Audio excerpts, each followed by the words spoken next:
It's one of Donald Trump's favorite rallying cries. Americans want law and order. They demand law and order. I'm about law and order. We want law and order. We have to have law and order. But of course, that only seems to come up when he's talking about his political opponents or people of color, particularly Black Lives Matter demonstrators, as he repeated again this week following protests against the police killing in Philadelphia. That's where Walter Wallace Jr. died on Monday, as his mother pled with officers and told them he was having a mental health crisis. But officers fired 14 rounds. The cell phone video showed Wallace standing several feet away from the officers with a knife. And the president's response? What I'm witnessing is terrible. You got to have law and order. You've got to have respect for our police. A Democrat-run city, Philadelphia. We don't have that. We don't have it. The Republicans don't have it. It's statements like those that are symptomatic of what a group of 20 former U.S. attorneys, all of whom served under Republican presidents, call a naked effort to demonize and blame state and local officials. That's according to an open letter they signed denouncing Donald Trump and giving Joe Biden their strongest endorsement and calling Trump a threat to the rule of law in our country. And in a Boston Globe op-ed today, one of the signatories took that a step further, writing, frankly, as often happens when 20 lawyers collaborate, that line is understated. I would say the rule of law is under assault by Trump and Attorney General Bill Barr. We are way beyond the threat phase. Those are the words of former Massachusetts Governor Bill Weld, who joins me now. He also ran against Trump in the Republican primary. Governor, it's good to see you. Jim, always a pleasure. Thank you. So is what the 20 of you see as the greatest threat to or assault on the rule of law, that the Attorney General has essentially become the in-house personal lawyer for the President of the United States? Is that it? Well, that's not the worst of it. The worst of it is that the President thinks he can do absolutely anything he wants. He's behaving in a most lawless manner. No standards, no norms, no rules. But that's nothing new for Donald J. Trump. He's made a career of that in the business world his entire life. But, go ahead. No, well, when I read the statement that you and your colleagues put out, my first response was good for them for acting on principle. But then my second thought was 19? Are there other former U.S. attorneys who don't think that Donald Trump and Bill Barr has crossed the line? No. In fact, there's an organization called Protect Democracy, I think, which has circulated a number of letters signed by thousands, literally thousands of former Justice Department prosecutors. And those are not all U.S. attorneys. And there's some Democrats, some Republicans, some assistant attorney general like myself, et cetera. But there have been at least half a dozen of those, because Trump, this started at the beginning with Trump, that he thought he could do whatever he wanted. Then it got worse. In June of 18, when Bill Barr sent in this memo saying under Article 2, when the president exercises an enumerated power, no one can challenge him. No one can ask why he did it. If he pardons Manafort and every single person who's been convicted who is part of his campaign organization, no one can say, did you do this because they gave you a $10 million bribe? Well, that's not the law. That proves entirely too much. It's ridiculous, but it's Bill Barr's view of the Constitution. I want to talk to you in a second about that expansive view, which I guess is an understatement, of executive authority that they both share. Bob Bauer, a former White House counsel to Obama, and Jack Goldsmith, who was head of the Office of Legal Counsel under George Bush, were here the other night. They wrote a book after Trump. I think they'd agree with you about these excesses, but they wrote in their book that there's always some political aspect to the Department of Justice. The president sets the priorities. That, I assume, you wouldn't disagree with. The question for me is, how do you ensure, let me just get this thought out, Governor, how do you ensure that there's not another president who decides that his attorney general or her attorney general should be their partner in crime, in some cases, literally? How do you protect against the future Trump-Barr axis?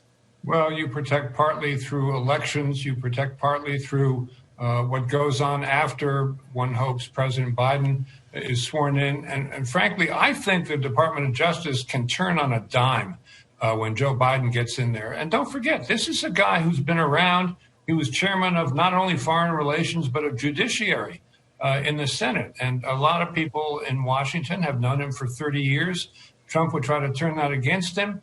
Not me. I think if you get a Joe Biden presidency, you're going to see a presidency filled with accomplishment. I remember a time when Obama was president and Mitch McConnell wanted to get some deal done. I think it was on the budget. And he was frustrated. He said, who do you have to see to get a deal done? Well, he wound up going over to Observatory Hill and doing the deal with Joe Biden, who knew how to do a deal. And, Mitch McConnell knew that, having known him. And I think everybody in the department would be so thrilled to have a person of Biden's experience that morale would be restored instantly. That one is not going to take years, like repairing relations with our allies in Europe and Asia.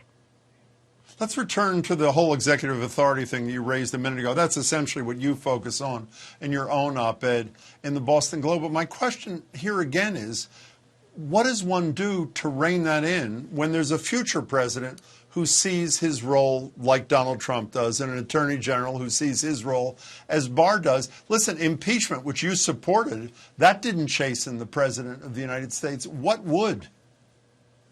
Well, without focusing entirely on the president, I assume there are going to be legal proceedings, perhaps criminal cases, perhaps civil cases, after the new administration comes in, that would set some rules, that would enforce norms. It's going to be a different kettle of fish entirely, I think. Now, if Mr. Trump wins, no, that's not going to happen. That's why I think it's so essential for the country, essentially, not to have someone who's been trying for years to promote the cause of autocracy.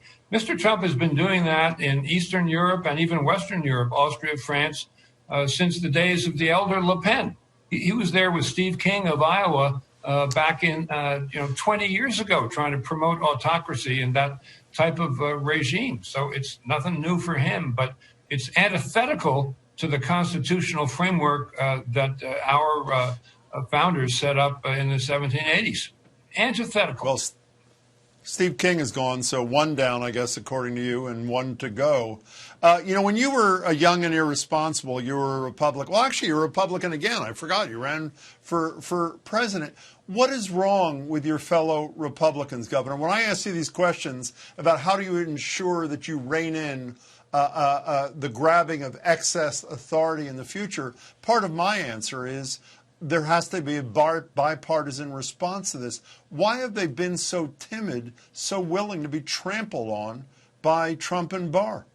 Well, the Republicans in the Senate, my first analysis was they had Stockholm syndrome. They were identifying with their captor, but that wore a little thin, as it turned out that all but one of them went with the president on the Ukraine situation, which was a classically impeachable offense involving an invitation to foreign powers to come in and interfere in American affairs, and the president putting his own interest ahead of the interest of the nation.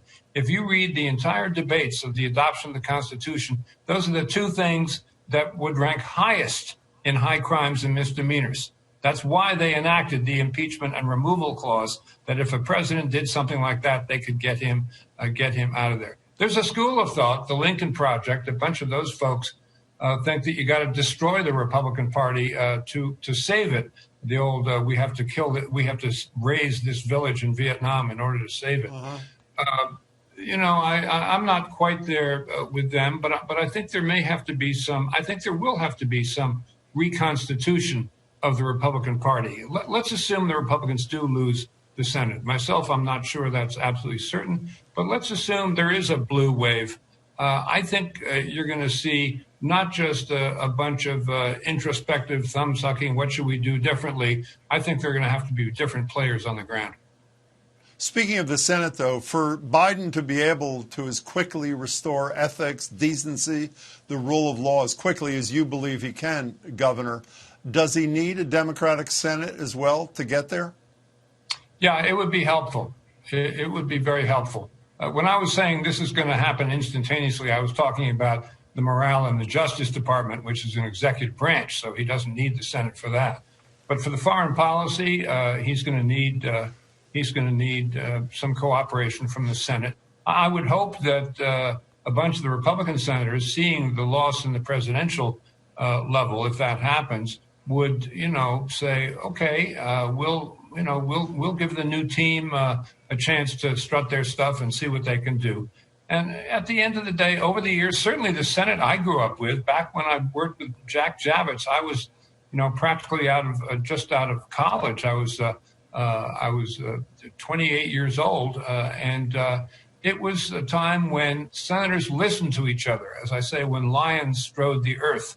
And if somebody was giving a big speech in the Senate, the galleries would be filled with people who were listening because they wanted to know whether this person had a good idea and would persuade them.